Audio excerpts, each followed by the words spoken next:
Hello दोस्तों, मैं Manish Sharma MK GK classes में आपका पुनः हार्दिक स्वागत करता हूं। हमने जो है पिछली क्लास में कर्ता कारक प्रथमा विभक्ति का अध्ययन किया था। अब जो है दूसरी जो विभक्ति है वो है कर्म कारक द्वितीया विभक्ति, जिसका चिन्ह है को। जिसका चिन्ह है को। उससे पहले मैं आपको एक निवेदन करना चाहता हूं कि हमारे जो वीडियो को देखने के लिए जो है आप अंत तक बने रहें, ठीक है। अब देखिए, सबसे पहले जो है दूसरी विभक्ति है, नाम है कर्म कारक, चिन्ह है को। चिन्ह क्या है? को। तो इसका जो पहला सूत्र है वो जो है क्या है? कर्मणि द्वितीया।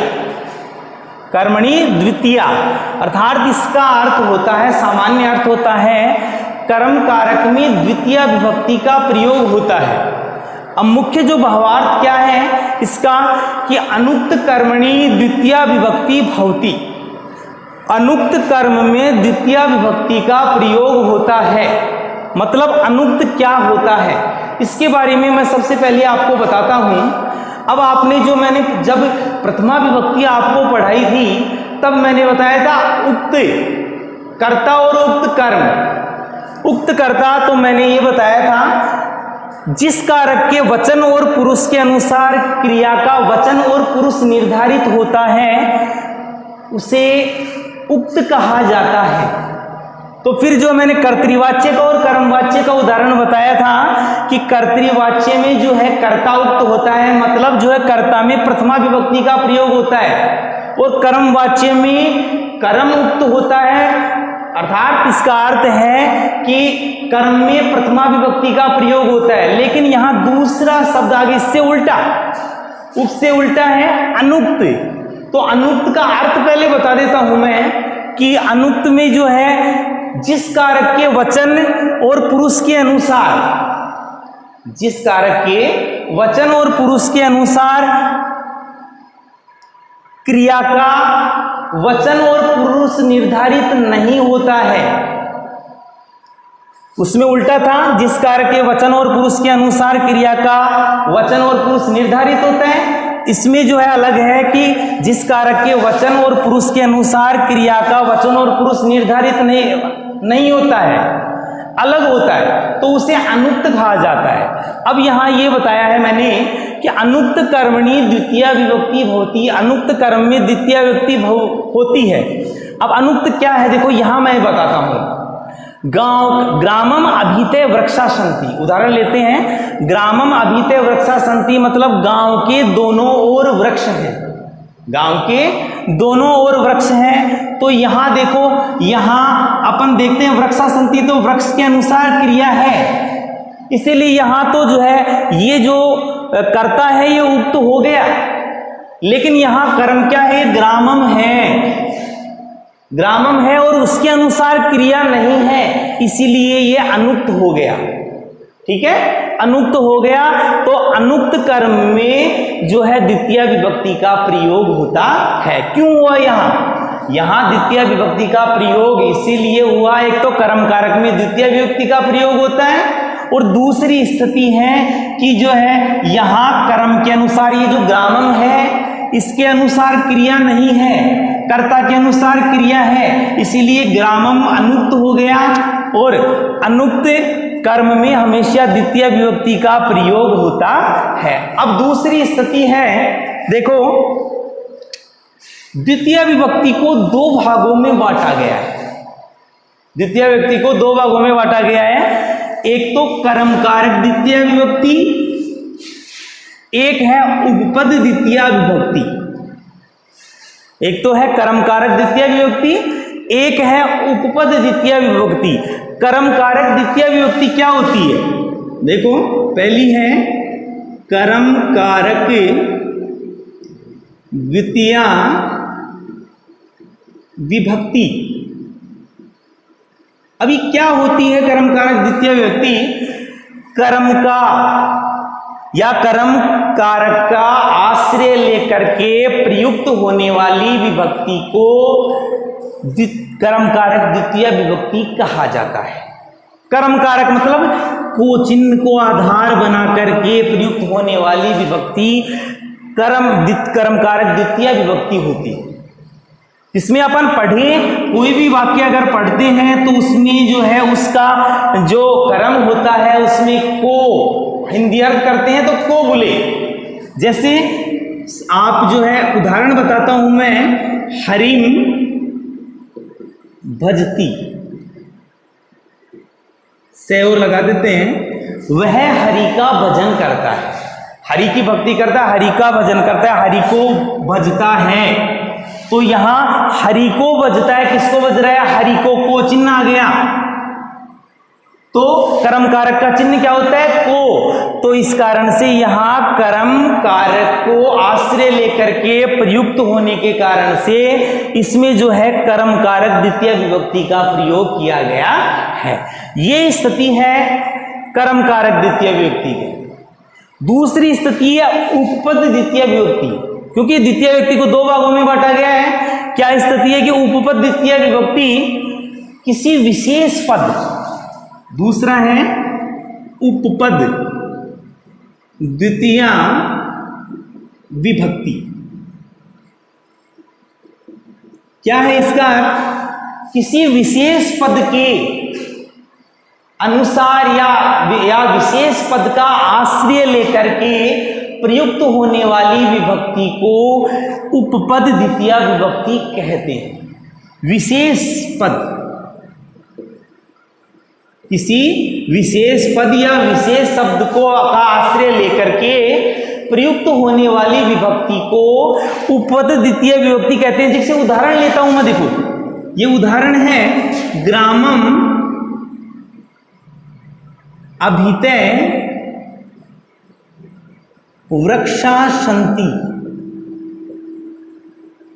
यहां है गांव के दोनों ओर, इसका अर्थ है ग्रामम अभिते वृक्षा सन्ति, गांव के दोनों ओर वृक्ष हैं, गांव के दोनों ओर वृक्ष हैं। या दूसरा जैसे ले लें अपन, विद्यालयम परिते वानरा नृत्यंती। विद्यालय के चारों ओर वानर नाचते हैं। ठीक है, अब यहां देखो उपपद विभक्ति का बारे में मैंने यह बताया था। उपपद द्वितीय विभक्ति क्या होती है? किसी विशेष पद को आधार बना करके प्रयुक्त की गई विभक्ति को उपपद द्वितीय विभक्ति कहते हैं। ठीक है, क्लियर? अब देखिए यहां जो उदाहरण ले रहा हूं मैं, विशेष पद क्या है इसमें?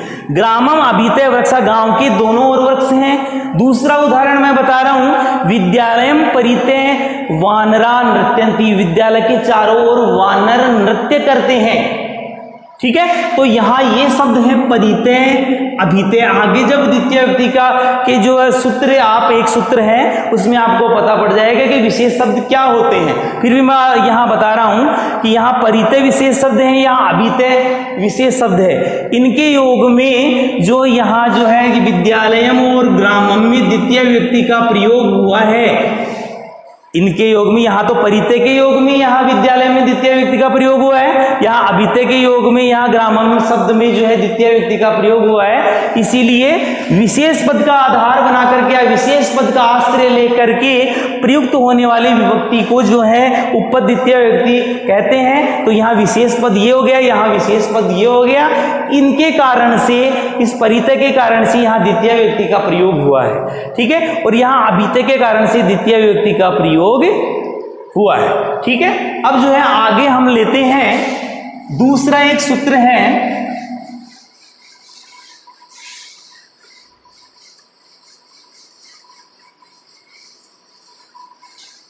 दूसरा सूत्र है कर्तु रीप्सित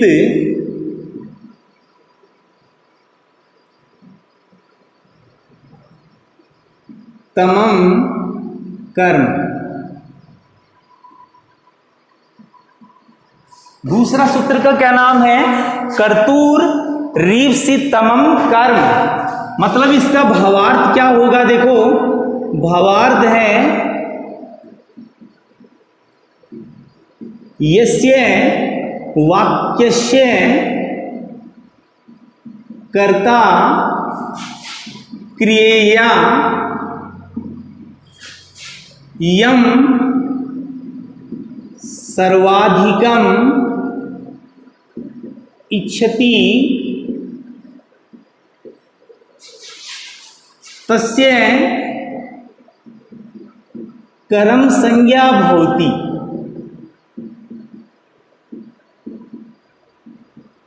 ये देखो, अब देखो इसका भावार्थ मैंने बताया, कर्तुर रीप्सितम कर्मम, कर्ता का इप्सित इच्छित पदार्थ, कर्ता जिसको सबसे अधिक चाह रहा है वो कर्म होता है। क्या होता है? कर्म। तो इसका भावार्थ क्या है? यस्य वाक्यस्य कर्ता क्रियया यम सर्वाधिकम इच्छति, जिस वाक्य का कर्ता क्रिया के द्वारा, अकेला नहीं, क्रिया के द्वारा जिसको सबसे अधिक चाहता है, जिस चीज की सबसे ज्यादा इच्छा करता है, उसकी कर्म संज्ञा होती है। जैसे आप देखिए, मैं ये उदाहरण ले रहा हूं, राम है पुस्तकम पठती। एक तो ये उदाहरण है, दूसरा है हरि ग्रंथम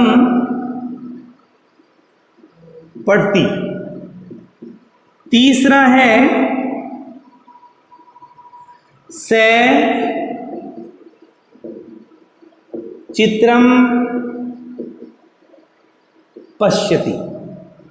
अब देखो ये तीन उदाहरण है, अब देखो तीन उदाहरणों में मैं बताऊंगा कि ये परिभाषा किस तरीके से इस परिभाषा का स्पष्टीकरण होता है। तो यहां देखिए, राम पुस्तक पढ़ता है, राम है पुस्तकम पढ़ती, हरि ग्रंथ को पढ़ रहा है, हरि ग्रंथ पढ़ता है, वह चित्र को देख रहा है। यहां किसी भी वाक्य का कर्ता, जिस वाक्य का कर्ता, किसी भी वाक्य का कर्ता, ये हो गया यहां कर्ता, यहां ये हो गया कर्ता, यहां ये हो गया, क्योंकि जो पढ़ने का कार्य कौन कर रहे हैं? राम कर रहा है। यहां पढ़ने का कार्य कौन कर रहा है? हरि कर रहा है। यहां देखने का कार्य कौन कर रहा है? से नाम का व्यक्ति है, कोई भी हो सकता है, राम नाम, राम, श्याम, गणेश, दिनेश, सुरेश, ठीक है। तो यहां किसी वाक्य का कर्ता, देखिए किसी वाक्य का कर्ता है वो क्रिया के द्वारा, ये पढ़ती यहां क्रिया है, तो किसी वाक्य का कर्ता क्रिया के द्वारा जिसको सबसे अधिक पसंद कर रहा है। अब देखो ये राम है, ये पढ़ तो रहा है, किस चीज, किससे पढ़ रहा है? पुस्तक से। तो यहाँ पुस्तक सर्वाधिक जो इच्छित पदार्थ है राम का, वो हो गया है पुस्तक। इसीलिए यहाँ जो इस पुस्तक शब्द की जो है कर्म संज्ञा होगी, मतलब इसमें द्वितीय विभक्ति का प्रयोग होगा। अब दूसरा उदाहरण लेते हैं अपन, हरि ग्रंथम पढ़ती, हरि ग्रंथ को पढ़ता है, तो किसी भी वाक्य का ये कर्ता यहाँ कर्ता हो गया, और पढ़ती क्रिया के द्वारा यहाँ ग्रंथ को पढ़ रहा है। किसको पढ़ रहा है? ग्रंथ को पढ़ रहा है। तो हरि का जो इच्छितम, जो इप्सित जो पदार्थ है, जो इच्छित पदार्थ है, हरि जिस चीज की कामना कर रहा है सबसे ज्यादा, या हरि जिसको चाह रहा है, उसकी कर्म संज्ञा होगी। तो यहाँ सबसे ज्यादा हरि का इच्छित पदार्थ है ग्रंथ, तो ग्रंथ की कर्म संज्ञा होगी। तीसरा है से चित्रम पश्यति, वह चित्र को देखता है, वह चित्र को देखता है। तो वो जो यहाँ ये कर्ता हो गया, किसी भी वाक्य कर्ता, ये कर्ता हो गया, क्रिया हो गई दृश्यम, देखना क्रिया, ये किसी वाक्य का कर्ता यहाँ क्रिया के द्वारा, देखना क्रिया के द्वारा किसको देख रहा है? किसी चित्र को देख रहा है। तो जो है कर्ता का इच्छित पदार्थ क्या है? क्या देखना चाह रहा है? चित्र। तो ये हो गया, क्या हो गया? कर्म। ठीक है, तो मैं बता, क्लियर हो गया आपको शायद, मैं जो है कि यहाँ जो है किसी भी वाक्य का कर्ता है, यदि क्रिया के द्वारा किसी चीज को चाहता है, तो वो इच्छितम जो है इप्सित पदार्थ हो गया, और उस इप्सित पदार्थ की जो है कर्म संज्ञा होती है। अब देखिए तीसरा,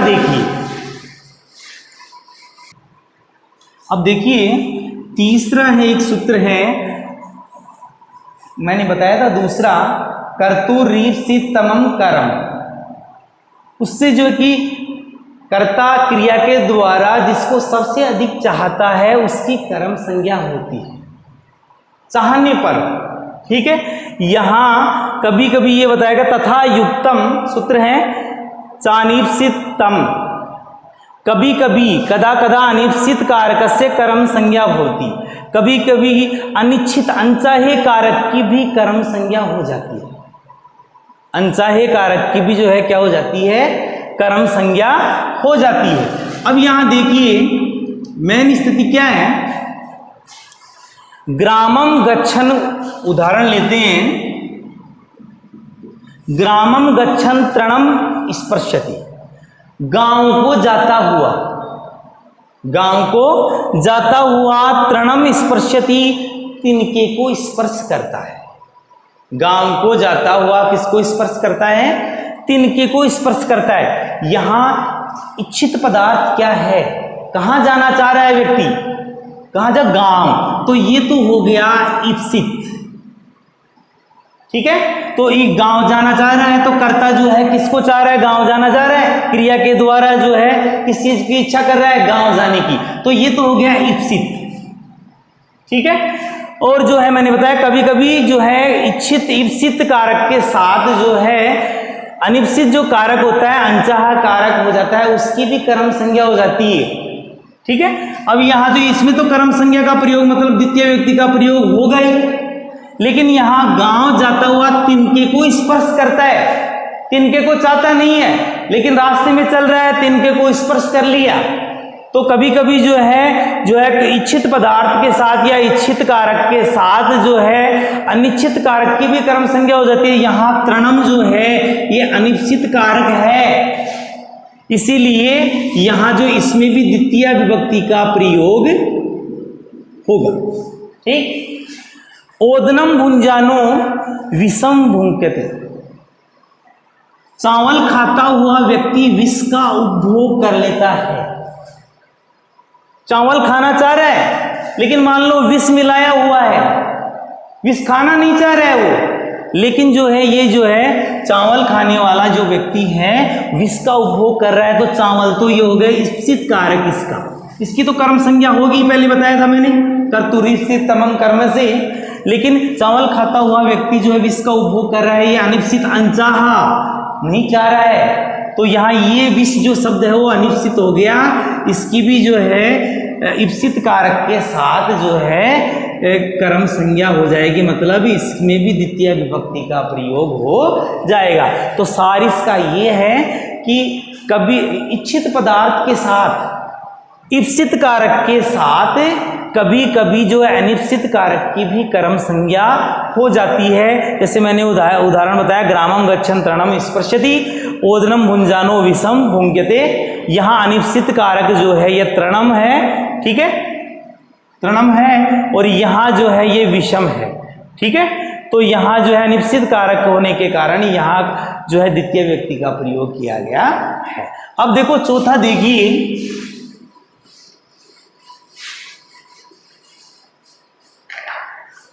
चौथा है कालाध्वनोर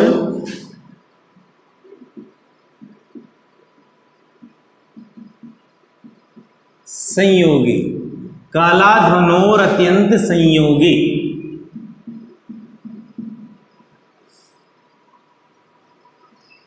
इसका भावार्थ बताता हूं।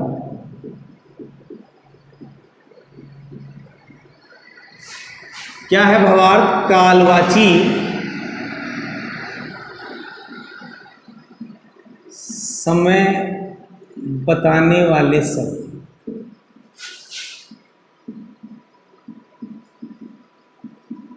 ठीक है, काल, और एक बीच में इसमें टुकड़ा, जब संधि विच्छेद करते हैं या टुकड़े करते हैं तो अध्व शब्द आता है। अध्व का आता है मार्गवाची। शब्दानाम योगे, शब्दानाम अत्यंत संयोगे सति तेषां कर्म संज्ञा भवति।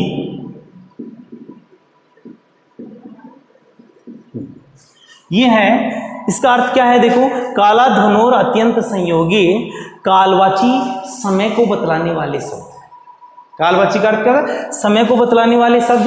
अद्व का अर्थ होता है रास्ता या मार्ग को बतलाने वाले शब्द। इनका यदि वाक्य में प्रयोग होता है, ठीक है, तो अत्यंत संयोग, अत्यंत संयोग का अर्थ है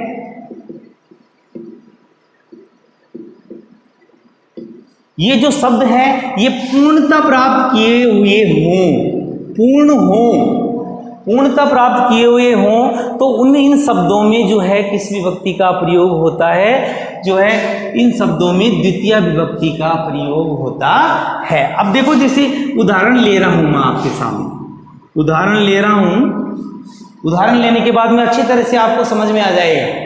देखो उदाहरण है कि से मासम अधीते,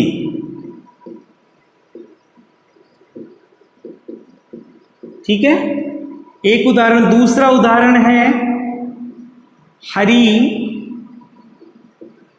10 दिनानि पठति। तीसरा है नदी क्रोशम कुटिला।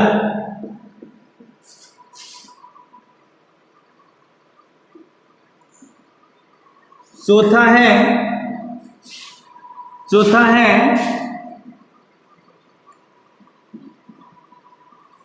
क्रोशम पर्वता। यहां देखो, ध्यान दीजिए, कालवाची और मार्गवाची शब्दों का अत्यंत संयोग होने पर उनकी कर्म संज्ञा होती है। अत्यंत संयोग का अर्थ है पूर्णता प्राप्त की हुई। अब पूर्णता क्या है, इसमें पूर्ण मैंने जो है बता दिया, तो पूर्ण भाई ये जो इसका अर्थ क्या है, तो ये है कि से मासम, वह महीने भर तक अध्ययन करता है। किसी भी चीज का अध्ययन कर रहा हो लगातार, वो जो है महीने भर तक पढ़ रहा है, ठीक है। ये नहीं कि जो है महीने में जो है 2 दिन पढ़ रहा है, लगातार महीने में किसी भी चीज का अध्ययन कर रहा हो लेकिन जो है महीने भर तक पढ़ता है। यहाँ जो है महीने भर तक अध्ययन करना, तो वो जो है अत्यंत संयोग हो गया। शब्द जो है ये कालवाची जो शब्द है इसका अत्यंत संयोग हो गया, मतलब वाक्य जो शब्द है पूर्ण है, पूर्णता प्राप्त किया हुआ है। दूसरा है हरि 10 दिनानि पढ़ती। हरि 10 दिन तक लगातार पढ़ रहा है, बीच में ये नहीं कि जो 10 दिन में से 2 दिन पढ़ लिया और जो है फिर 8 दिन रह गया। तो यहाँ पर भी ये जो शब्द है ये पूर्णता प्राप्त किया हुआ है। तो मैंने स्थिति क्या देखनी है आपको, ये 2 उदाहरण ले रहा हूं मैं। पहले कालवाची का समय को बताना, से मासम अधीते हरि 10 दिनानि पढ़ती। पहली स्थिति तो आप ये देखिए कि इसमें कालवाची शब्दों का प्रयोग हुआ है या नहीं हुआ है। हुआ है कि वह महीने पर तक, तो महीना जो है क्या हो गया, समय को बतलाने वाला शब्द हो गया, ठीक है। दूसरी स्थिति है 10 दिनानि, ये भी जो समय को बतलाने वाला शब्द हो गया। अब ये जो क्या स्थिति है, महीने भर तक अध्ययन कर रहा है, तो लगातार अध्ययन कर रहा है, तो पूर्णता वो प्राप्त किया हुआ है, ठीक है। दूसरी स्थिति है 10 दिनानि, 10 दिन तक लगातार पढ़ रहा है, तो ये भी जो है शब्द जो है ये कालवाची शब्द, ये पूर्णता प्राप्त किए हुए है। इसीलिए इन शब्दों में जो है द्वितीय विभक्ति का प्रयोग हुआ है, ठीक है। अब तीसरा है, देखो अगर ऐसी स्थिति नहीं होती है, अगर ऐसी स्थिति नहीं होती है कि जो है मान लो जो है ये लगातार पूर्णता प्राप्त नहीं किए हुए हों, महीने में जैसे 2 दिन पढ़ता है वो, ऐसे आ जाता है से मासस्य